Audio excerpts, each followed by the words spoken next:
Welcome viewers to the series Exploring Careers in Innovation. This episode is entitled Starting Your Own Company, Ideation, Lean Launchpad, Product Fit, Go-to-Market Strategies, and Early Financing. My name is Madeleine Riordan, class of 2022 here at Middlebury College, and I would like to introduce you to this episode's guest speaker. I am joined today by Craig Wilson, class of 08, the current managing director at Data Future Lab. Welcome and thank you for joining us, Craig Wilson. Thanks for having me, Madeleine. Craig, this series explores a number of different functional areas involved in financing and growing early stage ventures. Tell us a little bit about your organization, Data Future Lab, and its affiliation with New York University and what you do in your role. So it's actually a really good question because what we do is incredibly unique and it's kind of a very unique space. We're a public-private government and sort of university-based partnership that is between NYU Tandon, which is the engineering school at New York University, the city and the state government of New York, and private sort of companies and partners that we work with to help grow early stage technology companies. So our whole entire mission is to grow technology and entrepreneurship in New York City and state, have a resource share with NYU, which is very strategically located in New York City, sort of one of the largest tech hubs in the world. And we utilize NYU resources and students and faculty to help the companies that we work with. What is very unique about what we do is that the companies that we bring in do not necessarily have to be associated with NYU. So for example, you, Maddie, if you wanted to start a company as a Middlebury alum and you were in New York, you could apply and come work within the Data Future Lab as well. So we put a ton of resources towards helping each of those companies, and that's kind of what makes it pretty interesting. That's awesome. It's very cool. And so in terms of your role, what would you say is just like most interesting about what you do going into work every day? Is it dynamic? Is it pretty much the same? What do you enjoy most about it? Yeah, it is incredibly dynamic. It kind of changes by the day. I can sort of bucket what I do into a few categories, one of them being direct hands-on work with the companies. And that is fascinating because I have everything from a company that works on the future of autonomous driving to augmented reality for surgery prep and anatomy education, to helping to distribute emergency funds for at-risk students. So it changes all the time. The next bucket is obviously has to do with just general university bureaucracy, and it's just a necessary evil of working within a large organization, and is totally not that bad to deal with. And another one is recruiting new companies. So I spend a lot of time doing outreach and making sure that I have a good idea of what's going on within the New York City and state startup ecosystem. So the most interesting thing about the job is kind of, as you say, it's dynamism. It changes very, very often. Right. And then you mentioned, or you touched upon your strategy in terms of reaching out to startups. What would you say is like your go-to strategy, or kind of what defines your company? Yeah. So it's a few different things, and part of what I do is, and we may get into this a little bit farther down the road, but I founded a company, co-founded with a few other folks kind of 10 years ago here in New York, and have worked in startups and with early stage companies my whole career. So just knowing where to find those particular companies and being able to really empathize with those founders and understand that I went through a lot of the stress that they went through. And secondly, I worked for sort of two different venture capital funds before this, and having a connection within that investing community of folks who are looking at early stage companies. So very often I will get sent a company from someone who is looking at that company to invest in, but isn't quite ready. They need to hit a few more milestones. And so they'll send them my way as a way to sort of work with that company and hopefully bring them in and get them, up to speed. It's awesome. And so when just looking at your website, I noticed that the lab incubates early stage businesses working with computing, artificial intelligence, machine learning. or even building intelligent conversational agents. So, being here at Middlebury, that seems super interesting. I wish, Middlebury had something like that along the lines, like the NYU data labs you just discussed. Can you just talk a little bit about what that would require or what kind of goes into that to build that big picture? Yeah. So I think there are kind of two things. One of them is a thing that I believe Middlebury can control if they wanted to get into something like this, and another one is a thing that they cannot. And so to focus at least at the very first, just to get out of the way the thing that Middlebury cannot control, which is an engineering school. We don't have an engineering school, and I think for what we do, that's all for the best, right? Middlebury is a liberal arts school and focused wholly on that, and that's actually what makes it unique and great. So brush that aside. The second piece of what I think makes this particular space unique and what enables us to bring in such interesting companies is the partnership with the city and the state. So with our goal to grow technology and entrepreneurship in New York City and state, that allows us to take in companies that are doing all sorts of different things, and to leverage those types of government partnerships is really important because, for example, I'm sure Vermont is always looking for ways, the state of Vermont is always looking for ways to sort of promote entrepreneurship, to promote business growth, particularly small business growth. As we know, it's sort of a huge driver of economic growth just in general. Partnering with the state to sort of help with some of these initiatives can be a really, really positive and productive way forward, A, for the state, and B, for Middlebury and its students and faculty. Totally, that's a really good point. And then going off that, like, what would you say some of the typical challenges are that the ventures in like the incubator experience? And then roughly like how many ventures usually make it to subsequent financing rounds? Yeah, it's interesting. So the challenges are kind of a lot of the typical ones that you may expect, and the thing that is, and I can sort of corroborate, is that the thing that gets in the way of companies more often than anything else is co-founder conflict. Right. So very often, a lot of these co-founders and co-founders don't have frank and direct conversations with each other around what they will do such that a thing happens. And they may not be ready to sort of go through particularly tough times. And so we try and sort of front load a lot of those conversations and make them have them. Secondly, I think we do quite well. We kind of have the general statistics for early stage companies is about 90% of them fail. So to say that we are greater than 50-50 means that I think we're doing quite a good job. We're kind of quite proud of our track record, but it's a tough business, that's for sure. Yeah, for sure. That's all super interesting, Craig. Thank you for sharing those insights. You bet. And so just moving forward a little bit, I'm curious about your own experience from campus to career. At Mid, you majored in economics and minored in Russian, which is super cool. Can you tell us a little bit, more about your story? Yeah, you bet. So what I can say is that, my path has been anything but traditional, and the only thing that I use my Russian minor for now is to talk to my barber,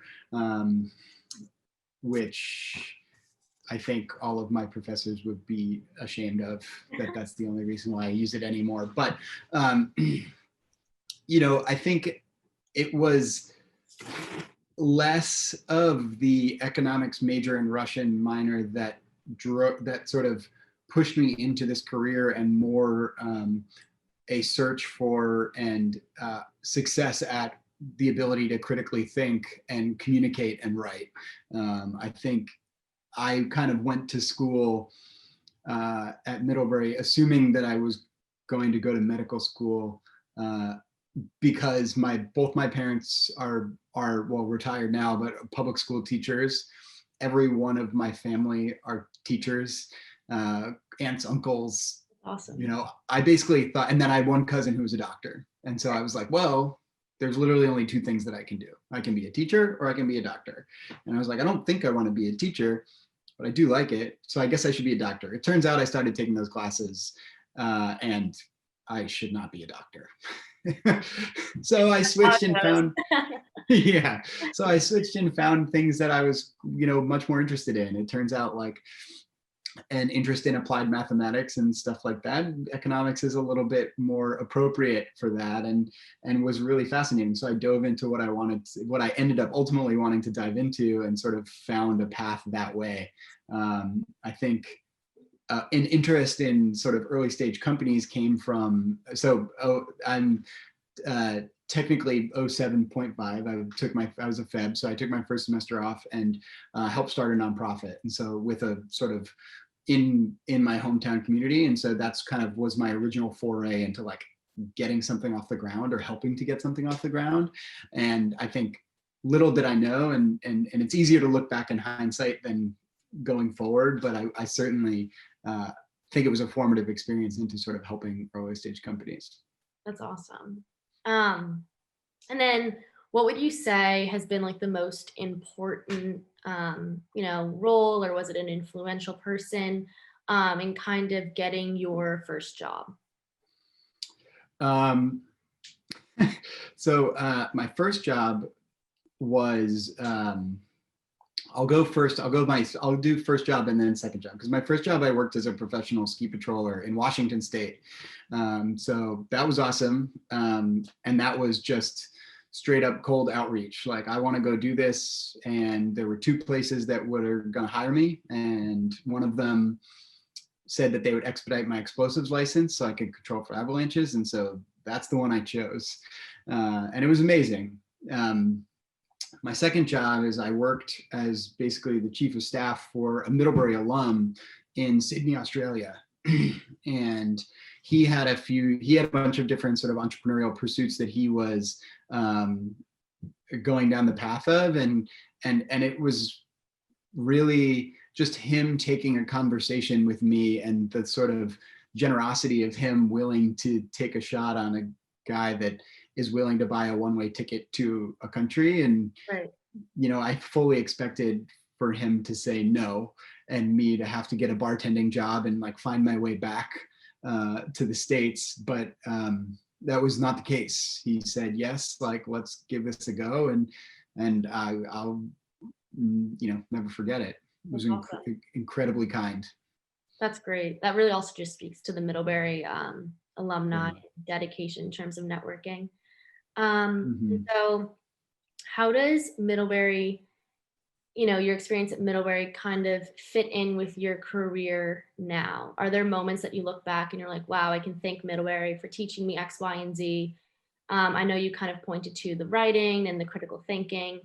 Mm-hmm. But in this tech world, what would you say has been a defining moment from Middlebury that's kind of transferred over to your career now? Yeah. Oh, so certainly all of those things that you just mentioned that I had talked about. I think in technology and in industries that are extremely engineering heavy, there is a surprising lack of ability to communicate and communicate well. And so if you have the ability to do that, it puts you in a really, really unique position. And I say that not as someone who's like a top, 1% writer. I'm not. I'm a fine writer. I'm a good writer. I can communicate and I can get across what I need to get across. But I think what will surprise you and everyone else as they leave and go into different careers, you will find how effective you will be at communicating and writing and making sure to get across the point that you need to get across. And that just has paid off over and over and over, and just consistently does so. So I think just the focus on problem solving, critical thinking, and writing and communication is just truly, truly invaluable. That's Like awesome. I cannot, in hindsight, I cannot be more thankful for it. In foresight, I was like, oh God, more papers. But Yeah, that's very funny and very true. Oftentimes we do hear that communication is very important. So that's good to mhm, hear in all industries. mhm. So given your experiences and what you know now, I know you said hindsight, foresight, the whole communication, but do you have any advice for Middlebury students now and how maybe they can prepare themselves for the, early entry stage in ventures, for example? Mhm. Yeah. So I think, and I have, I don't know if I would call it a controversial opinion, but I have strong feelings about how young, uh, sort of just post college, or you know, people who are in college who are thinking about early stage companies and wanting to found companies. And I think that there's a very small percentage of people who should be founding a company directly out of college. And I say that not because they're not capable. I think they're incredibly capable. They have absolutely the ability. They have the drive. All of those things are true. But what I do recommend is going and working for an early stage company or an early stage venture fund, or however it is that you can interact with these companies as much as possible and make mistakes on someone else's dollar. And and that sounds like, well, you don't want to be wasting someone else's money, but like, learn the things that you need to learn and understand the mistakes that are going to be made, and understand kind of the lifestyle of what that is, and how to sort of, there is a bit of a structure to building an early stage business, and help and learn those mistakes and those mistakes for someone else and with someone else. And Right. then when you have a really good grasp of how you should be doing the minutia of running an early stage company, then branch off and start your own thing, because there's going to be a handful of things that you would have never thought about until you actually did it, that you can just take care of and be really good at right off the bat. That's So awesome. I would recommend go Advice. work somewhere else first and then do it. That's really good advice. Also because you kind of get a feel too, like, is this what I want to be Mm-hmm. doing? Is it not? And I guarantee that there, are really good mentors too along the way. That's Um, exactly right. so that's awesome. And then in terms of your academic background, I know you kind Mm-hmm. of talked about your economics major and Russian minor. Um, but what do you think in terms of your background, looking back at it, most suited you for the role that you are in now? And kind of, did you have any advanced degrees? Did you pursue a business school post Mm-hmm. college? Mm-hmm. Kind of what did that education history look like? Yeah, so I went to business school at NYU, which is kind of part of the connection to what I do now. Um, and I also have slightly controversial and mixed feelings about business school in general.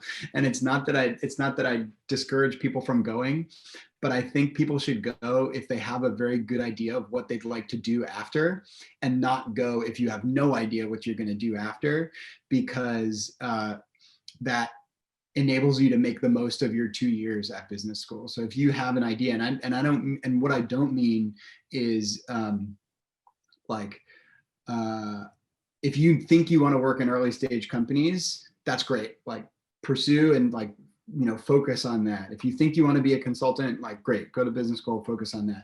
Like, what I mean is, if you don't know, is if you're like, well, I'm open to any career path, and you're like, okay, well, actually there should be a little bit more focus than that before sort of putting your head down and going to get, to spend a lot of money on a 2-year degree. Though I will say there is an enormous amount of value in that. I think what I did learn is like functional business tools, like accounting and like formal strategy, like all these frameworks for strategy. There's a lot of real, and corporate finance, all these things that I was not exposed to at all, because corporate finance and accounting are their own thing and not wholly related, and not really related to like strict economics as a social science. And so that stuff was incredibly helpful, and sort of gave me a tool set to be able to be better at working with and and assisting, you know, small businesses, medium-sized businesses, startups, and all that sort of stuff. Right. That's very good insight. And then what types of experiences led themselves to any early stage venture environment?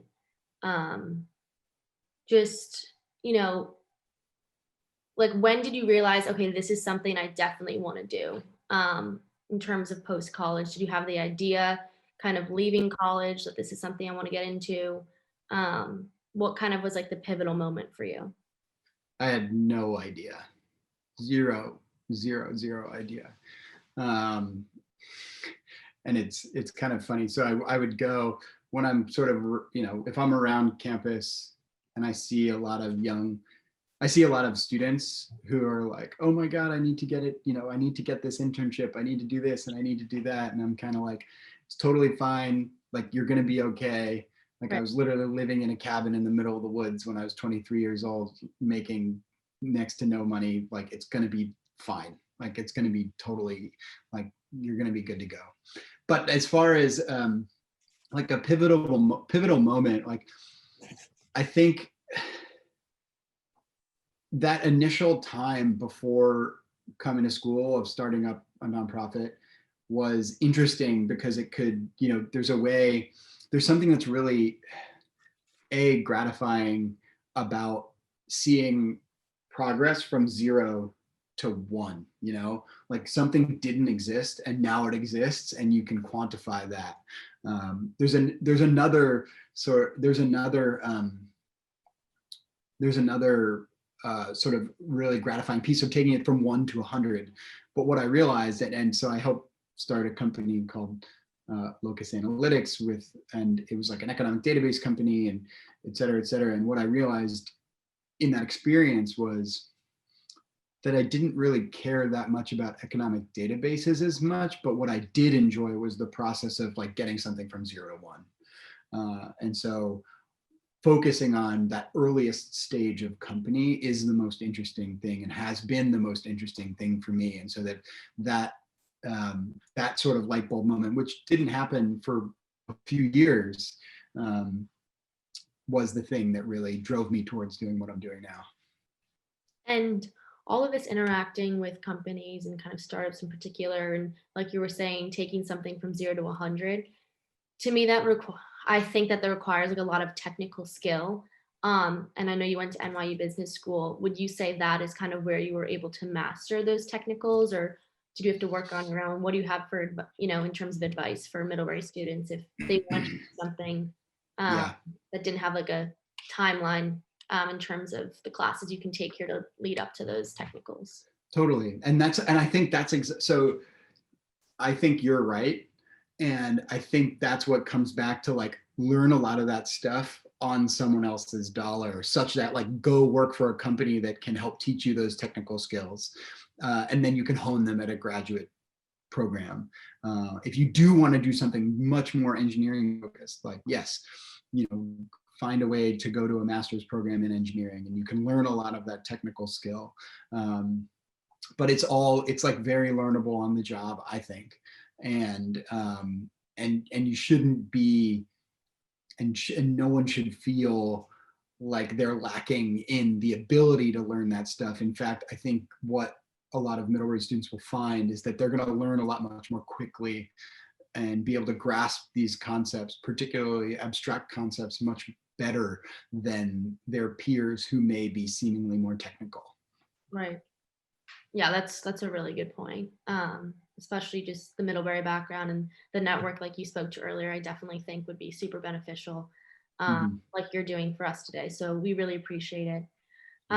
So Craig, this kind of concludes the interview today, but thank you again for your engagement with us and helping students, you know, in Middlebury kind of understand, you know, the proper steps more or less as they prepare for, you know, careers. And we just really appreciate your time. Are there any last words you have to say before I go about the closing statement? I don't think so. Thank you so much for having me. This was really a treat. I appreciate it. And it was great to meet you. Same to you, Craig. So for everyone, this concludes this episode with the series Exploring Careers Innovation. In closing, I want to encourage viewers to tune in and get career perspectives and advice from a number of professionals in broad variety of organizations and other episodes in the series. I also want to encourage you to tune into the other MIDDVantage series, which can be accessed through the events and programs tab on the CCI website. Thank you again for watching. And Craig, thank you again for your time. You bet.